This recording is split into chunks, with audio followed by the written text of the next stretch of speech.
Pessoal, estamos no ar com você com o Dinheiro de Hoje, o seu programa sobre investimentos aqui nessa parceria entre a Com Dinheiro e a BBC News, para trazer para vocês, investidores, profissionais de mercado e telespectadores aqui da casa, as melhores mentes do mercado, quem faz o mercado financeiro brasileiro acontecer. E para puxar essa semana, vocês sabem, a gente preparou uma programação muito especial. Nós temos aqui a participação de alguém que faz naturalmente parte da história desse programa para responder algumas daquelas perguntas difíceis que vocês já conhecem e para nos ajudar a entender o momento e as perspectivas de mercado sobre um outro espectro. Nós vamos falar hoje com o Rafael Pasquarelli, CEO da Com Dinheiro e professor da USP, professor do INSPER, um currículo que, se eu gastasse aqui o programa para apresentar, não teria tempo para as perguntas. É muita gentileza sua, Felipe, com todas essas palavras generosas, e vamos ver como que eu consigo contribuir aqui no programa e ter a satisfação da audiência de quem me assiste agora. Veja bem, as gentilezas ficam por aqui. A partir de agora você é mais um convidado do programa e nessa qualidade você terá que passar por aquelas tradicionais perguntas difíceis do programa. E eu queria começar com uma pergunta que você foi e é professor de cadeiras de valuation, acompanha bastante o mercado de capitais aqui e tem uma experiência que não precisa ser dita, olhando dados e vendo como as modelagens são feitas aqui no Brasil. Eu queria começar o programa perguntando o que é risk-free no Brasil. Essa é uma pergunta complicada, porque de acordo com a sua definição de risk-free, muitos indicadores não vão poder ser calculados corretamente ou vai dar besteira, né? Eu lembro de quando eu sentava ainda no banco da escola, da faculdade, lá no curso, no mestrado, naquela época a taxa de juros era maior ainda do que é hoje. E aí teve uma palestra, uma discussão, um fórum de discussão na FGV, em que cada professor dava sua sugestão de taxa de juros livre de risco. E teve professor que sugeriu poupança. Na época teve professor que sugeriu, digamos, TJLP. Mas vamos falar da poupança. Vamos falar da poupança. Por que poupança ajuda muito nos cálculos envolvendo taxa de juros livre de risco? Porque é muito comum você calcular um prêmio de risco, né? Você pega o rendimento da bolsa nos últimos X anos, médio, menos o rendimento médio de algo que não teria risco. E se você pega o rendimento médio do CDI, fatalmente o rendimento médio da bolsa, né, desde o plano real, vai dar menor que o rendimento médio do CDI. Então você teria um prêmio negativo, isto é, você teria um desincentivo a correr risco. Aí você pega o modelo americano, né, você pega os modelos americanos em que esse prêmio é importante para você fazer uma série de cálculos, como por exemplo o cálculo do custo de capital próprio, e aí dá negativo o prêmio, isto é, você correria risco para ganhar menos, né? Então não faz muito sentido. A questão é que o Brasil vive uma situação de descontrole macroeconômico que passa por décadas. E esse descontrole macroeconômico faz com que a nossa verdadeira taxa de juros livre de risco, que é o CDI, já respondendo a sua pergunta, que é o CDI, fique estratosférico. E tão estratosférico que quando você vai querer usar os modelos que foram feitos para economias saudáveis ou economias não doentes, você não vai conseguir usar. Então eu vou dar um exemplo simples. Você tem lá o famoso índice de Sharpe, né? O índice de Sharpe de um fundo. Índice de Sharpe normalmente é utilizado para fundos e para fundos ativos, em que você tem o numerador, que é o retorno do fundo, menos o retorno da taxa de juros livre de risco dividido pela volatilidade. Muito bem, isso aí você vai encontrar em qualquer livro, em qualquer lugar do mundo vai ter essa formulinha. Acontece que se a taxa média do CDI é gigante, o numerador do índice de Sharpe do fundo tem uma grande chance de ficar negativo. Então, só lembrando, o índice de Sharpe é retorno do ativo, digamos, do fundo, menos retorno livre de risco dividido pela volatilidade. E quanto maior o índice de Sharpe, melhor. Beleza, aí o numerador já dá negativo. Detalhe, você não pode comparar ativos com índice Sharpe negativo. Acabou sua análise, você não conseguiu nem sair do lugar. Mas respondendo objetivamente, a taxa de juros livre de risco no Brasil é o CDI, se quiser, a Selic. E depois eu lanço outra pergunta para você, Felipe. Você sabia que o CDI não existe? Como assim não existe? A gente falou aqui, para quem acompanha o programa, a gente esteve aqui com Luiz César Fernandes, que participou da criação do CDI, e você está me falando que não existe? É que ele morreu. O CDI, quero dizer, né? Não. Luiz César não morreu. Aí, não, falando do CDI. Não brinca com uma coisa dessa, não. O CDI, porque o CDI nasceu em 1986 e ele nasceu como certificado de depósito interbancário. Mas não existe mais certificado. Hoje é só DI, Depósito Interfinanceiro. E depois ele morreu de novo. Por que ele morreu de novo? Porque você não tem muitas liquidez nas operações de DI. Então, se você for olhar hoje, você vai ver que o DI, a taxa ao ano, é rigorosamente igual a Selic overnight, porque você não tem liquidez no DI. E quando você olha para frente, você comentou aqui um ponto importantíssimo. E por que isso é importante? Fazer um parêntese. Se você olha risk-free americano, a gente está falando de 4,5, 4 para médio prazo, 10 anos. Né? Se você olha CDS para Brasil, a gente está falando de 280 pontos base. Então, se você fosse usar aquela conta do Damodaran, a gente teria um risk-free de quanto aqui, Rafael? Aí você tem que pegar o o prêmio de risco lá, tem que fazer conta de tropicalização por conta diferencial de inflação. Então você vai chegar a um número mais alto, só que menor que o CDI. E aí você pode falar, beleza, a conta dá isso, mas ninguém vai aplicar no Brasil e deixar de aplicar nos Estados Unidos por essa conta. Né? E o que importa é, se você tem DI, você só vai começar a pensar em investir com risco quando passa o DI. Então os fatos se sobrepõem às regras. Os fatos se sobrepõem às regras. Outra coisa que a gente pode imaginar, você pode fazer um valuation maravilhoso e nesse valuation maravilhoso você chega à conclusão que aquela empresa vale 40 EBITDAs. Ninguém vai pagar 40 EBITDAs na sua empresa. Então, uma coisa é a teoria, outra coisa é a prática. Você teria que ter muita lábia para conseguir alguém te convencer, porque no final das contas você faz um valuation por fluxo de caixa descontado, mas os interlocutores estão pensando em múltiplo. O cara está pensando em múltiplo, seja um múltiplo cabível, múltiplo de receita, um múltiplo de EBITDA, para banco é múltiplo de lucro. Talvez, se eu estiver falando aqui de uma empresa de açúcar e álcool, vai entrar o conceito de capacidade de moagem. Então, para cada segmento, os interlocutores já têm números mágicos na cabeça. Então, não adianta você vir falar o seguinte, olha, vamos usar lá a fórmula do Damodaran, você tem aqui 280 de bips de risco Brasil, vamos somar isso com a taxa americana e depois vamos fazer o diferencial de inflação e no final das contas a taxa livre de risco daria menor que 10. Cara, você está olhando que o CDI aí está na casa de 12, né? Então essa que é a questão.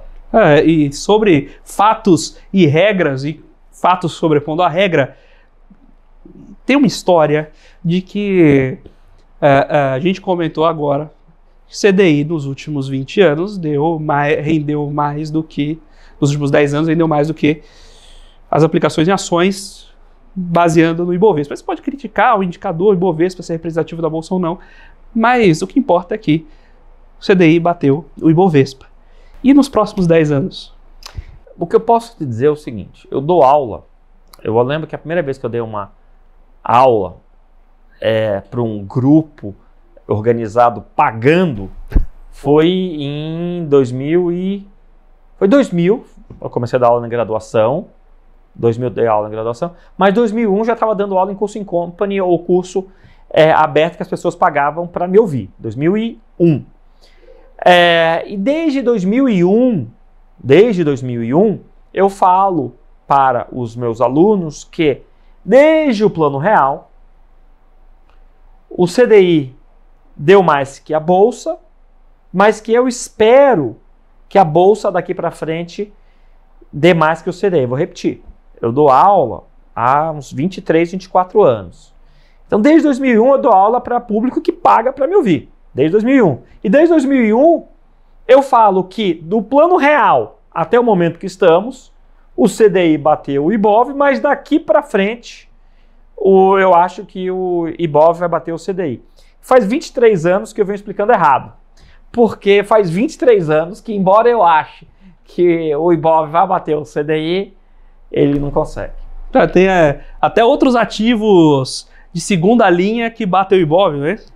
Sem dúvida. Eu postei no LinkedIn recentemente um estudo que comparava um ativo que tem um desempenho explosivo, né, com o Ibovespa. Que ativo tem um desempenho explosivo? O Maré Turbo. Então, se você pega o Maré Turbo, pega o preço do Maré Turbo, tabela FIP, eu acho dos últimos 5 anos contra o IBOV, o Maré Turbo ganha em desempenho em relação ao IBOV, e se você ajustar esse retorno pelo risco, aí que o Maré Turbo ganha de lavada do Ibovespa. Mas esse retorno do Maré Turbo é price return ou total return? É price return, porque eu não estou considerando ali o que eu tenho que pagar de IPVA e particularmente da manutenção do Maré Turbo. Mas com certeza o Maré Turbo proporcionou muito mais prazer para o seu dono do que quem tinha lá uma carteira do Ibovespa. Aí se a gente começar a usar o conceito de utilidade, aí é invencível. Aí o Maré Turbo é imbatível. O chevetinho tubarão ali não tem quem alcance. Não tem quem alcance um chevetinho tubarão 1.4, 79, 78, 2 portas. Agora a gente tem aqui a tradição de jogar umas perguntas na fogueira mesmo. Você está comentando da derrota do Ibovespa para o que seria o nosso risk-free, o que conceitualmente, estruturalmente, não deveria fazer sentido. Mas tem um outro ponto aí. A indústria de fundos de investimento, então pessoas que são remuneradas para selecionar as melhores carteiras, cresce exponencialmente no Brasil. Não só no Brasil, no mundo inteiro, mas aqui no Brasil a gente tem um mercado bastante saudável nesse sentido. O mercado tem se desenvolvido. Agora, se o ativo de risco tem um prêmio de risco negativo, ele rende menos que o risk-free, por que eu pago alguém para escolher meus ativos? Vamos lá. Primeiro tem o desconhecimento desses dados. Então as pessoas não conhecem os dados.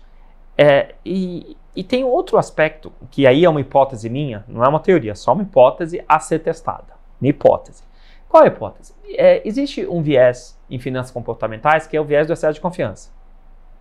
Então, se eu falar, você que está me assistindo, vamos supor que existam no local que você está 5 pessoas. Cada um de vocês deve se achar mais esperto que os outros 4. Certo? Você sempre se acha mais esperto que os demais. E em relação aos investidores, isso seria diferente. Todo investidor se acha mais esperto que os demais.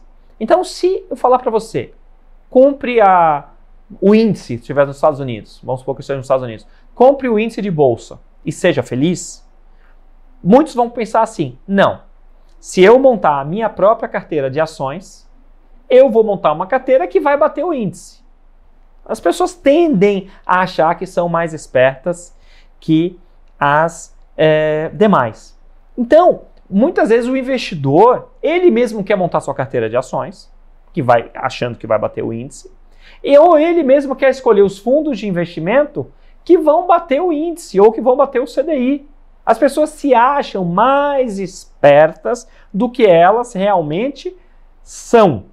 Então, quanto antes a pessoa concluir que ela não é tão esperta assim, vai fazer um bem enorme para a saúde financeira dela. Então, eu acho que tem a questão do viés do excesso de confiança. Essa é uma hipótese, né? Que as pessoas se acham mais espertas do que realmente são, isso é comprovado, elas realmente se acham mais espertas do que realmente são, esse viés é comprovado. A questão é se esse viés explica por que as pessoas tentam montar suas próprias carteiras, sejam de ações, seja carteira de fundos, alocando em fundos. E não pura e simplesmente, cara, vai lá e compra um NTNB que rende IPCA mais 5,5, IPCA mais 5, IPCA mais 6, dependendo do momento, e vá ser feliz porque você acabou de garantir um rendimento real, um rendimento acima da inflação pelos próximos anos. Mas, obviamente, no churrascão de domingo com os amigos, você tem muito mais história para contar se você tem sua carteira de fundos ou sua carteira de ações. Obviamente o cara que foi lá e comprou a NTNB vai ficar lá nessa churrascão com os amigos, calado, só dando risada das asneiras que os outros estão fazendo, tentando fazer gestão ativa. O Roger, você também conhece bem, falava que renda fixa para quem gosta de fazer conta, renda variável é para quem gosta de contar história. É isso, é isso. É justamente isso que eu tô falando. Então, se a gente já fez estudos, Felipe, você sabe disso. A gente pega as carteiras dos clientes ultra ricos brasileiros e você consegue descobrir essas carteiras porque esses ultra ricos têm fundos exclusivos. E você pega a carteira dos fundos exclusivos e explode nos ativos finais e veja quantos por cento é de ações e quantos por cento é de renda fixa. O grosso da carteira dos ultra ricos não é renda variável, o grosso é renda fixa. E no mundo, igual no mundo, a maior parte das carteiras, elas são de renda fixa. A renda fixa, o mercado de dívida no mundo é estupidamente maior que o mercado de renda variável. Aqui no Brasil, você fale um papel que tem muita liquidez. Petrobras, negocia quanto por dia? 5 bi? 6 bi? 7 bi? Você pega uma LFT.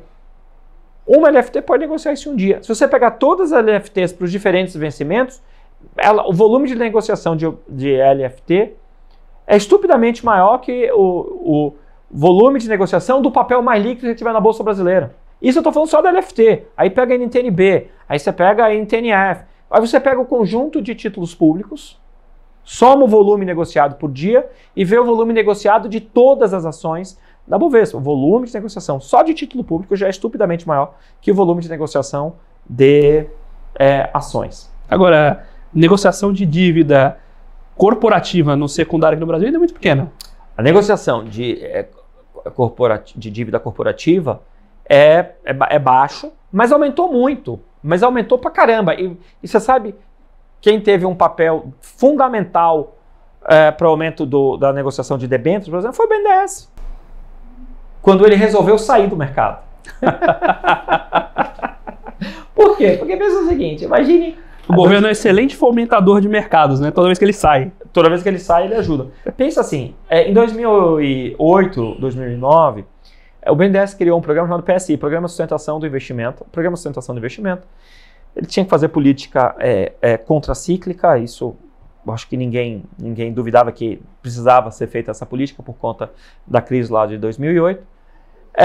Mas o empresário conseguia pegar dinheiro do BNDES a 2,5%, 3% ao ano, all-in, todos os custos envolvidos. Por que ele vai emitir uma debênture se consegue pegar dinheiro a 3% ao ano e na época a Selic, sei lá quanto que era, a Selic na época fosse talvez na casa de 2 dígitos, e você consegue pegar o empréstimo levando em consideração todos os custos de 2, 3, 4% ao ano. Então não tem como a empresa querer emitir dívida. Você tem um BNDES dando dinheiro de graça, você compreendeu? Aí as empresas faziam arbitragem, pegavam esse dinheiro do BNDES e o dinheiro que ela tinha para investir deixava aplicado, isto é, captava o dinheiro a 3, deixava o dinheiro investido no próprio título do governo a, digamos, 10, 12. Então a empresa não vai emitir título. Aí quando o BNDES saiu, as empresas precisavam se financiar e o mercado de capitais foi a solução natural e o mercado de capitais realmente deslanchou desde que o BNDES ele se retraiu. Isso foi muito, muito bom para o Brasil, porque agora você não tem mais o mercado de taxas subsidiadas. E quando a gente vê essa dinâmica de mercado, um ponto que pesa aí é justamente transparência e tirar atrito, né? O BNDES entrando como um agente acaba desequilibrando a naturalidade do mercado, né?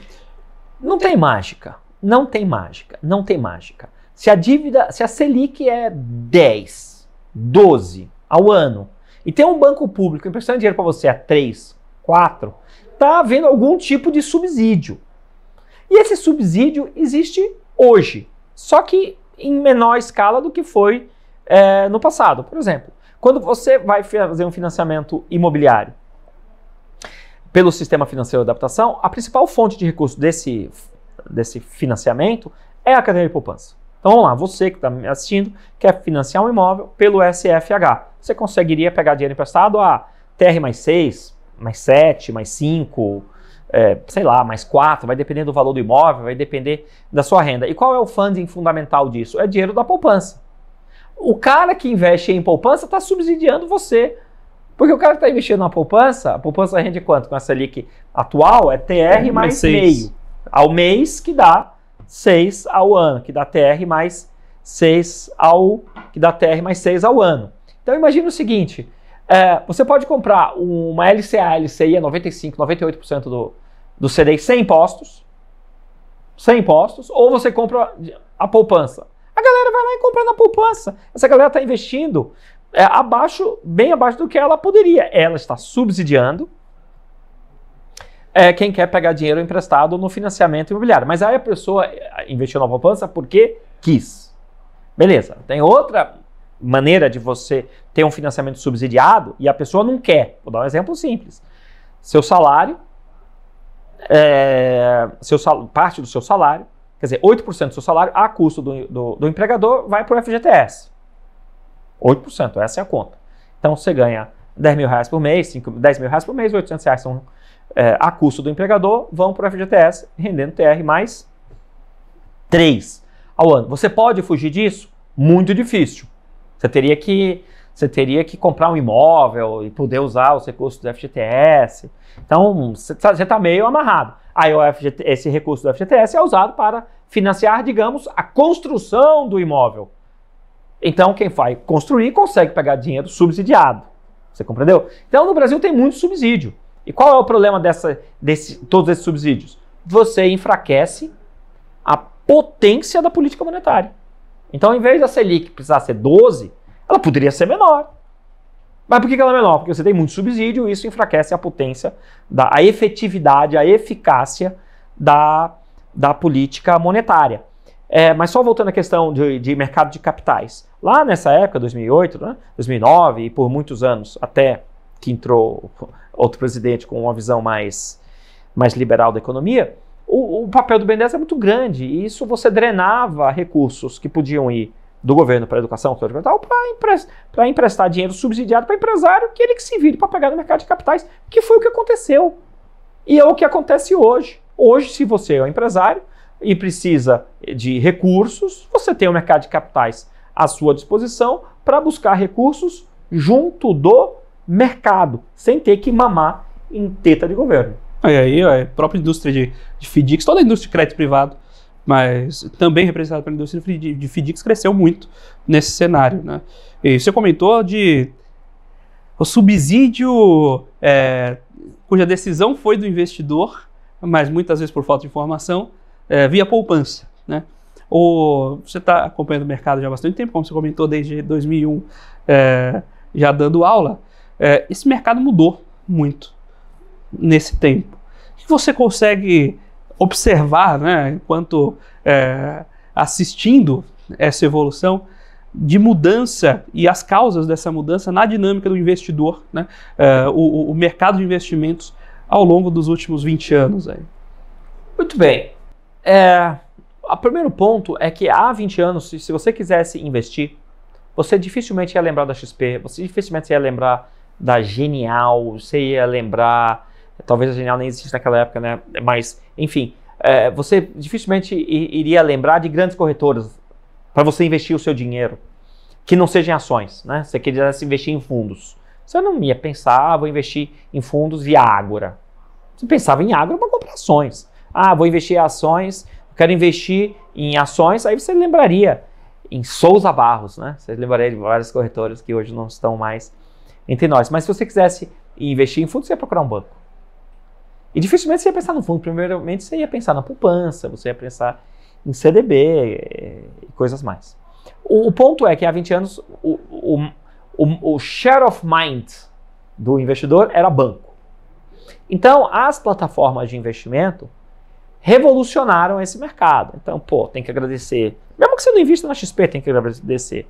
A XP porque, ela foi a precursora desse movimento. E depois vieram tantas outras, né? Então, hoje, quando você quer investir em um fundo, você não precisa usar o seu banco. Você tem a Ativa, né? Tem a Genial, tem, sei lá, a Orama, tem Guide. Eu não quero ser injusto tem Orma, tem aquela lá do Sul que o pessoal fez, Warren, né? Então você tem várias plataformas, eu não quero ser injusto de esquecer alguma, e com certeza eu estou sendo, mas que revolucionaram o mercado porque democratizou o acesso ao bom investimento. Não sei se você se recorda, provavelmente não, que você é muito jovem, mas em 2001, 2002 e até há poucos anos, o investidor era segregado pelo ticket que ele poderia investir, e quanto menor ele pudesse investir, mais penalizado ele era. Então vamos supor, eu quero investir num fundo DI, e eu estou lá em 2003, 2004. Você tem quanto para investir? R$200.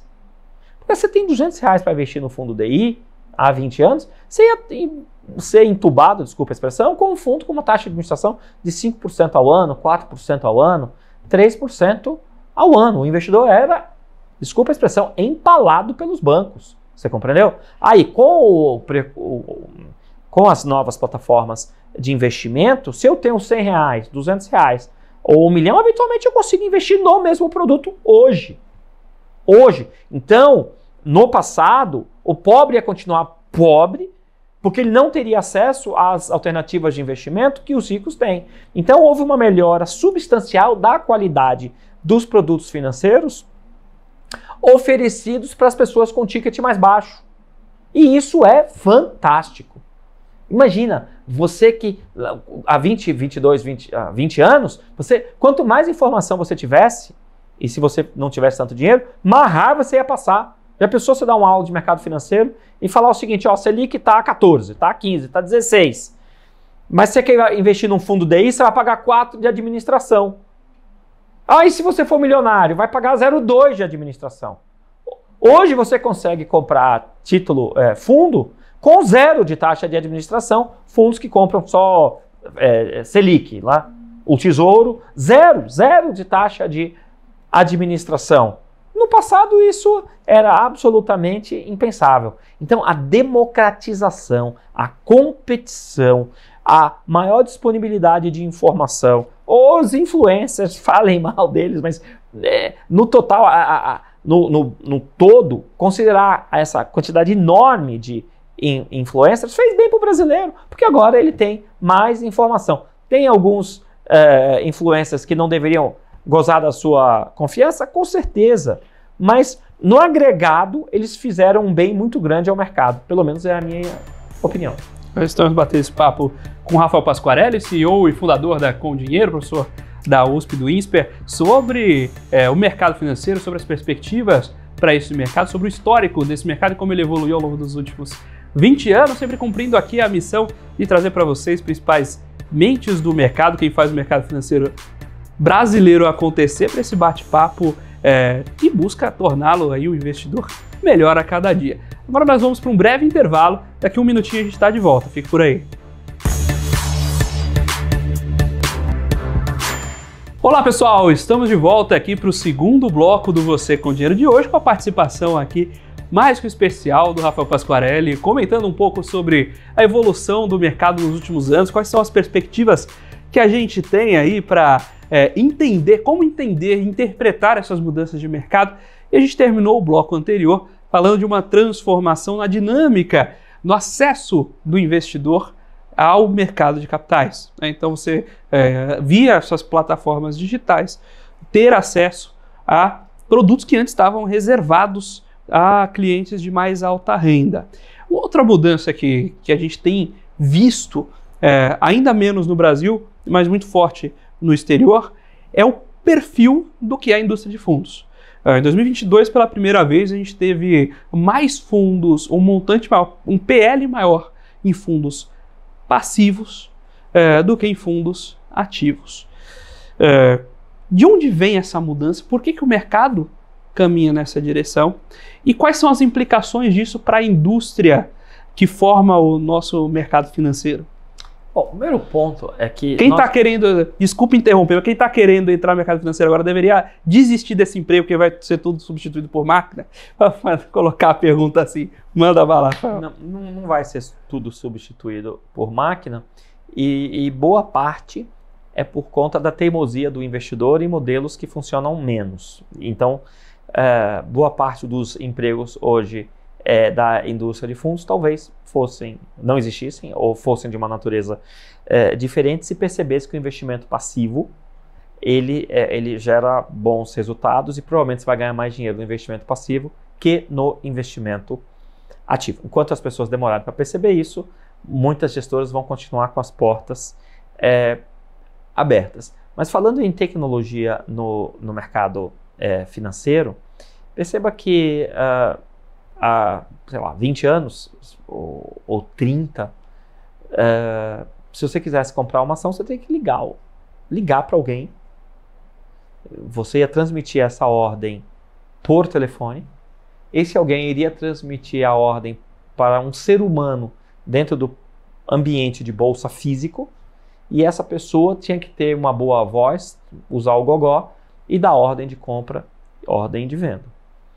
E paulatinamente os home brokers tomaram conta, e aí teve uma época que você convivia com o pregão Viva Voz e você podia dar ordem via home broker, para chegar no momento em que o Viva Voz ele deixou de existir. E isso é um exemplo de emprego da tecnologia.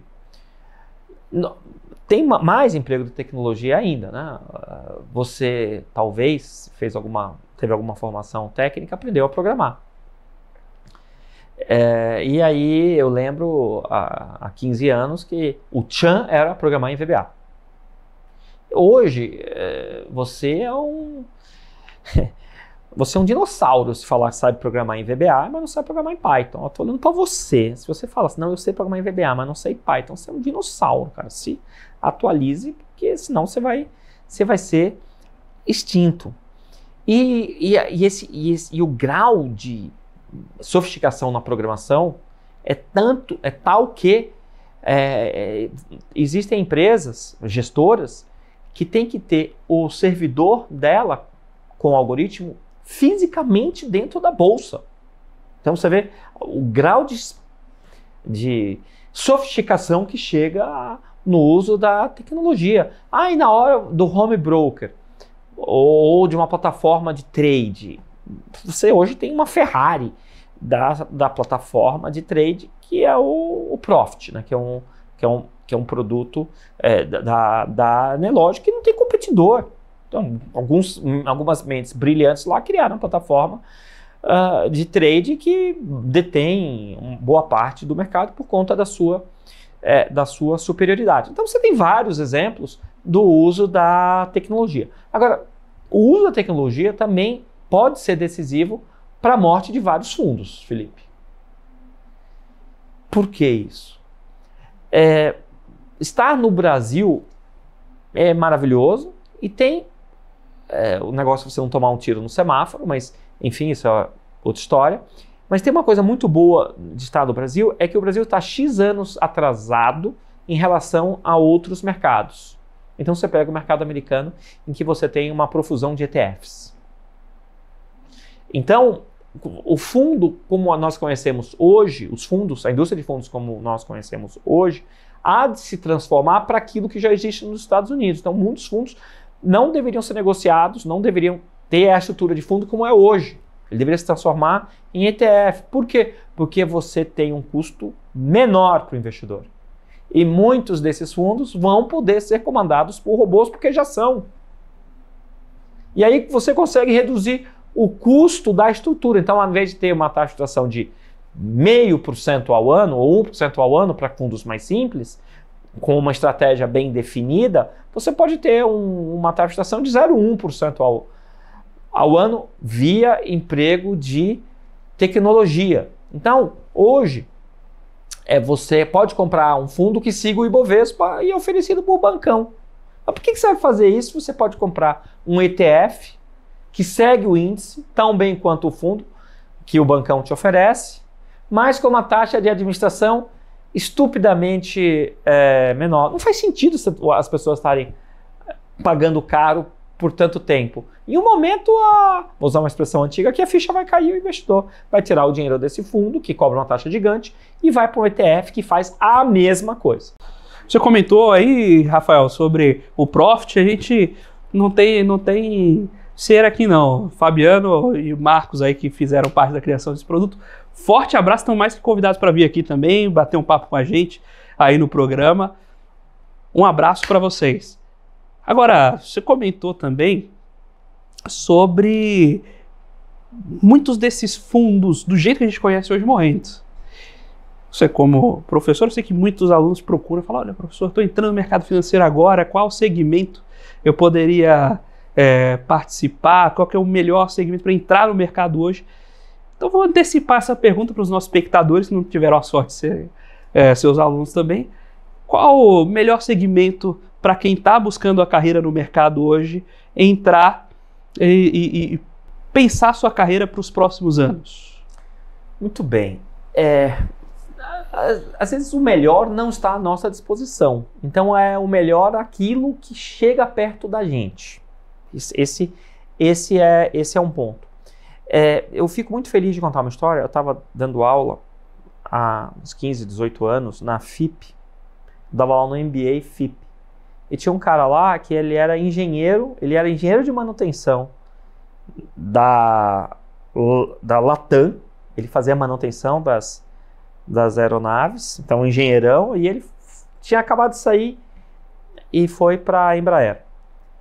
E, ele assistiu minhas aulas e gostou das minhas aulas, e falou, Rafael, legal essas coisas que você ensina, mas eu sou engenheirão e eu queria ir para a área financeira. Eu falei, você já está fazendo o primeiro passo certo, que é fazer um MBA. Na época eu dava aula na FIP, dava aula na FIPECAF, dava aula na FIA, mas esse aluno em particular foi meu aluno no MBA de empresas da FIP, acontecendo sexta-noite, sábado de manhã. Muito bem. Hoje eu vejo no LinkedIn, o cara trabalha, acho, na tesouraria da Embraer, controladoria. E eu fico muito feliz de ver essa transição de carreira. Então, mesmo você que não está trabalhando com finanças e gostaria de trabalhar com finanças, essa chance existe. Você compreendeu? De você fazer essa migração. E você se matricular num curso, no MBA, de uma escola de ponta, faz a diferença, né? Tem que ser de ponta mesmo, né? Estou falando aqui FIA, FIP, a FIPECAF, um INSPER, uma GV, não quero também de novo ser injusto e não citar todas, mas isso faz a diferença se você quiser fazer, fazer a mudança de carreira. Então essa mudança de carreira é possível e eu já vi acontecer muitas vezes. Mas o que mais acontece comigo como professor é o aluno perguntar para mim, professor, eu estou em 2 processos seletivos.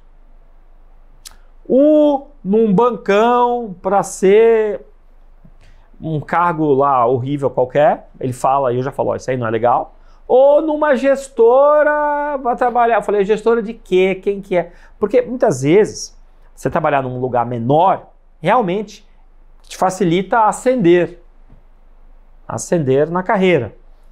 Mas se o local for ruim, vai ser um atraso de vida. Então é melhor você ir para aquele bancão, pelo menos no seu currículo, você trabalhou num bancão e ainda que seja numa atividade não tão nobre, do que ir para aquela gestora que não tem futuro. O que eu quero dizer, Felipe, você fez uma pergunta direta, o que é melhor? Puxa vida, tem que ver as cartas que existem na mesa. Às vezes não tem na mesa eu trabalhar no Equity Research do Goldman Sachs. Talvez não esteja, você não tenha essa alternativa. A alternativa que você tem é, eu fui chamado para trabalhar num agente autônomo, eu fui trabalhado para trabalhar numa gestora, para trabalhar num banco. Você tem que analisar essas alternativas e não tem a resposta perfeita. Não tem a resposta perfeita. Na maior parte dos alunos que chegam para mim, eu sou professor da FEA, o que mais tem vou trabalhar no banco A numa certa área ou no banco B em outra área. Eu que peso como é o banco A, como é o banco B e qual é a área que o cara está sendo chamado para trabalhar. E depois tem a questão de perfil. Vamos lá. Você é um cara falante. Você não é um cara... Vamos supor que você seja um cara que normalmente você liga a boca antes de ligar o cérebro. Cara, dificilmente uma área de pesquisa está adequada ao seu perfil, se você é um cara muito falante. Talvez uma área comercial, uma área de relacionamento. Agora chega um cara que é mudo, não abre a boca, mas já leu 300 bilhões de livros, só tira 10. Cara, eu acho que uma área que precise de mais estudo, mais pesquisa, talvez seja mais adequado para o seu perfil. Quando eu tinha 19, 20, 22 anos, eu escutava o pessoal de RH falando, não, tem que ver se o seu perfil se adequa. Não achava isso uma baboseira. Não, eu estava errado. Essa questão de ter perfil para a vaga, para aquilo que você quer fazer, é verdade. Então você tem que se conhecer e ver onde você vai se encaixar bem. Você acabou tendo nessa jornada, você foi professor por muito tempo e como executivo, como empreendedor, viu esse mercado de maneira próxima o suficiente para acompanhar as mudanças, mas distante o suficiente para não ser parte delas e se contaminar por elas. E a gente conversa com muita gente aqui no programa, com os gestores, com os agentes autônomos, com wealths, e vai ouvindo o que é o mercado a partir da ótica de cada um desses públicos. Mas da mesma forma que a gente conversou aqui sobre gestoras, sobre a transformação das plataformas digitais, eu queria ouvir um pouco da sua visão sobre o mercado de Wealth Management no Brasil. O que é a função do Wealth Management no Brasil hoje, e se é um mercado que tem potencial de crescimento ou se é um mercado que está caminhando para a estagnação? Não, vai continuar crescendo. O mundo é concentrador de renda. Não é o Brasil é concentrador de renda. O mundo é concentrador de renda e o Brasil é mais ainda. E as pessoas estão chegando num nível tal de riqueza que o cara não consegue torrar o dinheiro dele. E vai deixar para o filho, e vai deixar para o neto. Então o mercado de Wealth Management é muito bom, seja no Brasil, seja no mundo. Estamos no Brasil, vamos falar de Brasil. É um mercado excelente. E aí a questão de perfil, né? Imagine um cara que gosta de usar terno, mas é um cara falante, não tem dinheiro, quer trabalhar na área comercial. Será que um cara desse poderia ir para um wealth? Claro. Você acha que quantos milionários ou bilionários existem no agro? Imagine que você vai para Sorriso, você vai para Luiz Eduardo Magalhães, você vai para outras novas fronteiras do agro no Brasil. Você acha que o agricultor lá quer conversar com alguém vestido como Felipe ali, de terno, sapato todo lustrado, ou alguém assim como eu? Pô, eu acho que tem que ser alguém assim como eu, com uma bota, com uma botina, você tá entendendo? Porque, pô, o cara quer conversar com gente que sabe contar história, a questão da habilidade social é de fundamental importância, é completamente diferente de você atender um cara endinheirado que mora nos Jardins aqui de São Paulo. Você entende? Então tem espaço para todo mundo e você tem que entender onde que você vai se encaixar, e tem espaço para muitos perfis. Para muitos perfis. Pensa assim, o seguinte, imagine um agricultor que põe a mão na massa, que vai na colheitadeira, que fica andando pela fazenda, pega um avião daqui, às vezes ele tem que se deslocar com um avião próprio. Qual tipo de interlocutor um cara desse quer ter? Alguém que entenda minimamente do negócio dele. Então, entendendo o negócio dele é muito mais importante do que entender Selic, juros, taxa preta, entender a realidade do seu interlocutor. Você tem que entender a realidade da pessoa que você quer atender. Então, o mercado de wealth, eu acho que é gigante no mundo. Acho não, tenho certeza que é gigante no mundo, e no Brasil vai continuar crescendo. Se eu pudesse escolher, é que a vida, muitas vezes, não permite que você faça escolhas dentro daquilo que está na sua cabeça. Você faz escolhas dentro daquilo que é dado. Ó, é dado isso, escolhe um desses três aí. Um desses três caminhos. Então, o mercado de wealth é muito bom, e se eu pudesse escolher se eu fosse retomar a minha carreira, eu escolheria o agro, hein? Por mais quanto tempo o Brasil vai ser o campeão mundial do agro? Eu acho que por muito tempo. Por mais quanto tempo o Brasil vai continuar formando milionários e bilionários no agro? Muito tempo. Será que esse pessoal está sendo bem atendido? Qual é o tipo de perfil de funcionário, de profissional, necessário para poder atender toda a riqueza e pujança do agro brasileiro? Eu pensaria nisso. E agora, inverter um pouquinho a lógica. Não a lógica, mas o ponto de vista. Você comentou sobre os benefícios de você estar dentro do segmento de wealth, porque que ele é um bom segmento para se estar. Mas para esse cliente do wealth, o que o cliente de wealth deveria olhar na hora de escolher o wealth? Bom, eu acho que tem que olhar conflito de interesse. Como que esse wealth ele é remunerado? Como que esse wealth é remunerado? Então, talvez quem esteja assistindo não saiba, mas existe um mecanismo de rebate na indústria de fundos. Para quem vai o rebate? Imagina o seguinte, você tem um gestor que tem o seu... Então, se você é um cara muito rico, você possivelmente tem um fundo exclusivo. Não provavelmente, mas possivelmente tem um fundo exclusivo, ou você invista em fundos. E esses fundos que você investe, pode investir em outros. E é possível que esses outros fundos deem rebate para quem alocou nele. Esse rebate que foi conseguido a partir do seu dinheiro que você investiu, vai para você ou vai para o alocador? Então, essa é uma pergunta muito importante. Vou repetir. Imagine que você seja um cara multimilionário e tem um fundo exclusivo. Esse fundo exclusivo tem um gestor. E provavelmente esse gestor está ligado com o wealth que você escolheu. Aí esse fundo exclusivo comprou 10 fundos aqui embaixo. Então é um FOF, é um fundo que aplica em fundos. Quem está havendo rebate? Esse rebate está sendo revertido para o patrimônio do fundo que você tem ou está sendo revertido de alguma outra maneira para o gestor? E aí esse rebate não foi para você. Então, a questão de conflito de interesse, como que esses rebates são distribuídos? Essa é uma pergunta bem simples. Se você estiver me ouvindo, se você tiver um fundo exclusivo, acabou essa entrevista aqui, liga para o seu banker e pergunta como está sendo distribuído o rebate, se é que ele existe. Esse é o primeiro ponto.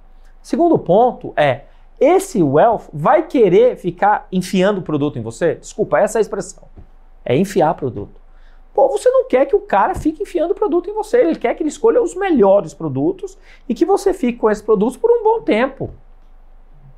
Agora, o cara toda semana está dizendo que tem um produto novo melhor, que você deveria refazer uma realocação. O que é isso? O que é isso? Você quer montar uma carteira e essa carteira continue por um bom tempo. Por quê? Porque tem custo de transação quando você muda de investimento. Existe custo de transação. Então você precisa minimizar os custos de transação. Muitas vezes eu escutei isso diversas vezes. Eu não me importo de pagar uma taxa de taxação alta se o gestor me entregar errado. Se a taxa de taxação é muito alta, esse gestor ele tem que tomar mais risco para poder te entregar alguma coisa. Se a taxa de taxação é muito alta, ele está correndo muito mais risco para te dar o mesmo retorno que poderia ser obtido se a taxa de administração fosse menor. Você compreendeu? Imagine a bola de ferro que é para o gestor ter uma taxa de administração alta. Ele naturalmente vai ter que correr mais risco. Você compreendeu? Outro ponto. Veja na carteira sugerida por esse wealth em quanto tempo você sai da posição. Porque é uma armadilha muito grande colocar para o cliente produtos que no momento que ele quiser sair, vai ter que esperar 30 dias, 60 dias, 360 dias. Então você tem que ver na pizza de alocação que esse wealth te recomendar, em quanto tempo você sai das posições.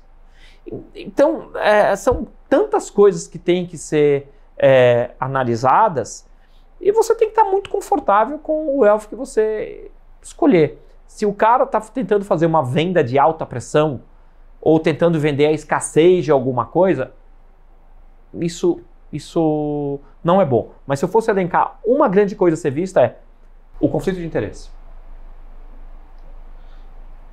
Tem um ponto que você disse, você vai montar e enxergar a liquidez, né? Um gráfico de pizza com a liquidez, quanto você pode sair de cada ativo. Esse gráfico de liquidez geralmente é feito no primeiro nível, né? Primeiro ou segundo. Se você tiver um fundo exclusivo, esse fundo exclusivo aloca no fundo propriamente.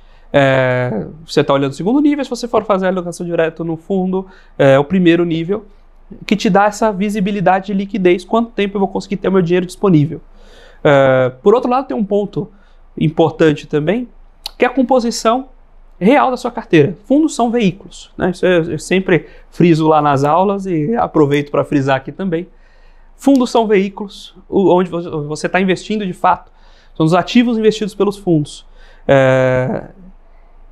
E aí, ter a visibilidade, né, via Wealth, de quais são os ativos de exposição ao risco real, os ativos de exposição real ao risco da sua carteira também vem a ser um ponto fundamental quando você tem essa gestão macro da carteira do investidor de alta renda, né? Bom, vamos falar um exemplo de crédito privado. Imagine que existe um fundo de crédito privado. O fundo de crédito privado compra ativos de crédito privado. Vou dar um exemplo. Ele pode comprar CDBs de banco. Ele pode comprar LF de banco, que é letra financeira. LF como se fosse a debênture do banco. É um título de financiamento do banco de longo prazo. Ele pode comprar debêntures. Então, o fundo de crédito privado compra debêntures. E foi muito comum no Brasil, e ainda é, fundos de crédito privado que, para turbinar o rendimento, compra debêntures com baixa liquidez e que prometem rendimento alto. Aí, o que isso ocasiona? Maior risco da carteira do fundo, mas ocasiona também uma maior dificuldade do gestor do fundo se desfazer dos papéis que estão no fundo, caso o cotista, o investidor, queira o dinheiro de volta. Então imagine, você poderia ter colocado o seu dinheiro numa LCI, numa LCA, e depois de 3 meses, vamos supor, essa LCI e LCA já te deu liquidez, que para mim eu acho que é um dos melhores produtos que tem no mercado, minha de opinião. Mas você escolheu um fundo de crédito privado que diz que rende... Eu conheço gente que tem umas ligas muito boas também. Mas... 105 do CDI, imagine, um fundo de crédito privado que se olha o histórico dá, sei lá, 103, 104, 105 do CDI, bruto de impostos. Só que para ele te dar 104, 105% do CDI, dentro da carteira tem que ter uns ativos mais nervosos. E muitas vezes esses ativos nervosos não tem liquidez. Se o gestor quiser sair, vai demorar para sair, para o fundo sair da posição. Então imagina, você tem lá R$1 milhão, quer resgatar 200 mil, o gestor do fundo vai ter que vender 200 mil reais em ativos para te entregar esses 200 mil. E você viu que o fundo liquidava a venda em D+1. Existe uma chance não desprezível do fundo não ter condições de te entregar em D+1 em certas condições de mercado. Por quê? Porque os ativos que estão dentro da carteira não têm liquidez suficiente para o gestor do fundo te entregar o dinheiro um dia depois do seu pedido de resgate. O que eu estou dizendo é que uma coisa é o fundo dizer que uma vez que o cotista pediu o resgate, ele te entrega em D+1. Outra coisa é saber se o fundo tem condições de cumprir essa promessa em certas condições de mercado. Porque se ele não tiver condições de cumprir isso, 2 coisas podem acontecer. Primeiro, ele vai vender aquela debênture com pouca liquidez na bacia das almas, a um preço baixíssimo, e vai destruir a cota do fundo, o que é péssimo para você, investidor. E tem uma coisa que não sei se é pior ou não. O fundo pode fechar para resgate quando ele perceber que tem muita gente resgatando, porque ele não consegue vender os ativos que estão dentro da carteira. Então, o ponto que o Felipe trouxe aqui, se é que eu entendi direito, é que não é porque o fundo diz que liquida a venda em D+1 que ele consegue liquidar a venda em D+1. Por isso que existem ferramentas chamadas de ferramenta de risco de liquidez. E nessa ferramenta de risco de liquidez, eu consigo verificar se um fundo de investimento consegue se desfazer dos ativos na velocidade necessária para ele cumprir aquilo que ele prometeu para o investidor. Esse é um assunto para mim que é muito importante, porque os nossos clientes demandam isso. Os nossos clientes lá do Com Dinheiro, alocadores, demandam isso. Eles não confiam cegamente na liquidez que está lá no regulamento do fundo. Ele tem que estudar os ativos finais para saber se o fundo realmente tem condições de entregar o dinheiro para o investidor quando ele pedir o resgate, nas condições que estão no regulamento. Aí você fala, pô, mas eu corro esse risco como investidor? Corre. Os fatos sobrepõem as regras, né? Exato. Você pode falar no seu regulamento, você vai pagar, se você não tiver dinheiro, não adianta nada. E aí o que ele vai poder fazer? O que o fundo vai fazer se ele não tiver dinheiro? Ou ele vende os ativos que estão na carteira a preços aviltados, a preço muito baixo. A gente viu em 19, viu depois da pandemia. Ou ele simplesmente fala, vou fechar para captação. Eu vou fechar para captação. Eu já vi fundo cujo a regra de resgate é D mais 700 dias, ou seja, você pediu o resgate hoje, ele só vai te entregar o dinheiro daqui a 2 anos, fechar por problema de liquidez. Isso eu já vi. Olha o que eu estou falando. Imagine um fundo, você pede o resgate hoje e você recebe daqui a 2 anos, e nem assim ele conseguiria entregar, ele foi lá e fechou para captação. Desculpa, fechou para captação? Não. Fechou para resgate. Resgate. Fechou para resgate. Muito bem, Rafael. Queria agradecer aqui imensamente sua participação. É sempre um prazer aqui recebê-lo, ter esse bate-papo com você. E queria também pedir que você, pessoalmente, convidasse, né, quem ainda não acompanha seu LinkedIn, enfim, você compartilhasse aí seus canais para que as pessoas que estão acompanhando a gente possam continuar seguindo os seus conteúdos. Você é muito forte no Twitter, acho que mudou de rede social, não é isso? Mas, por favor, fique à vontade de deixar seus canais. Eu coloco, na rede social eu não coloco opiniões, eu coloco dados. E os dados falam por si. E me acompanhem quem quiser, né? Eu vou ficar muito honrado, me acompanhar no LinkedIn. Só escrever meu nome, Rafael Pasquarelli, lá e você vai localizar. Um dos últimos posts que eu fiz, na verdade o último post que eu fiz, eu coloquei quanto que a indústria de fundos gerou de receita de taxa de administração, apenas considerando fundos multimercado, fundo de ações, renda fixa, cambial, sem considerar FIP, FDIC, sem considerar os estruturados.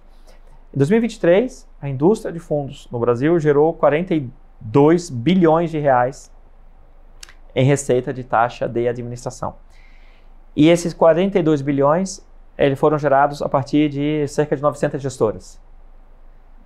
Só que 5 dessas gestoras representaram mais de 50% dos 42 bilhões de reais. Bom. Se você quiser, então, acompanhar mais estudos como esse, siga lá o Rafael no LinkedIn. Rafael, muito obrigado pela sua participação. Essa satisfação foi toda minha. Muito obrigado, Felipe.